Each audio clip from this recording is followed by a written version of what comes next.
కూర్చొని ప్రయాణం చేస్తుంది. 7 తలలు 10 కొమ్ములు కలిగినటువంటిది. ఈ 10 కొమ్ములు అనగా ఇక్కడ చెప్పబడుతుంది 10 విధములైన రాజ్యములు. వారు బయలుదేరుతూ ఉన్నారు. దేవుని బిడ్డలారా, ఇంతకుముందు చూసినటువంటి దానిలో 7 విధాలైనటువంటి సామ్రాజ్యాల్ని మనం చూసాం. ఈ 7 సామ్రాజ్యాలు కూడా పతనమైపోయి యేసు క్రీస్తు యొక్క సామ్రాజ్యం అనేది భూమి మీద స్థాపించబడవలసినటువంటి ఒక సమయం ఆసన్నమైంది. ఈ 10 రాజ్యాలు EEC, European economical Commonwealth, EEC.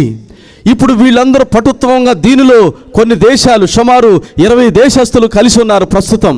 వీళ్ళందరూ కూడా ఇప్పుడు ఏం చెప్తున్నారంటే, ఒకే కరెన్సీ, ఒకే లాంగ్వేజ్, వీరి యొక్క దేశాల్లోకి వెళ్ళాలంటే ఒకే పాస్పోర్ట్, ఒకే నాణం, దీన్ని యూరో అని పిలుస్తున్నారు.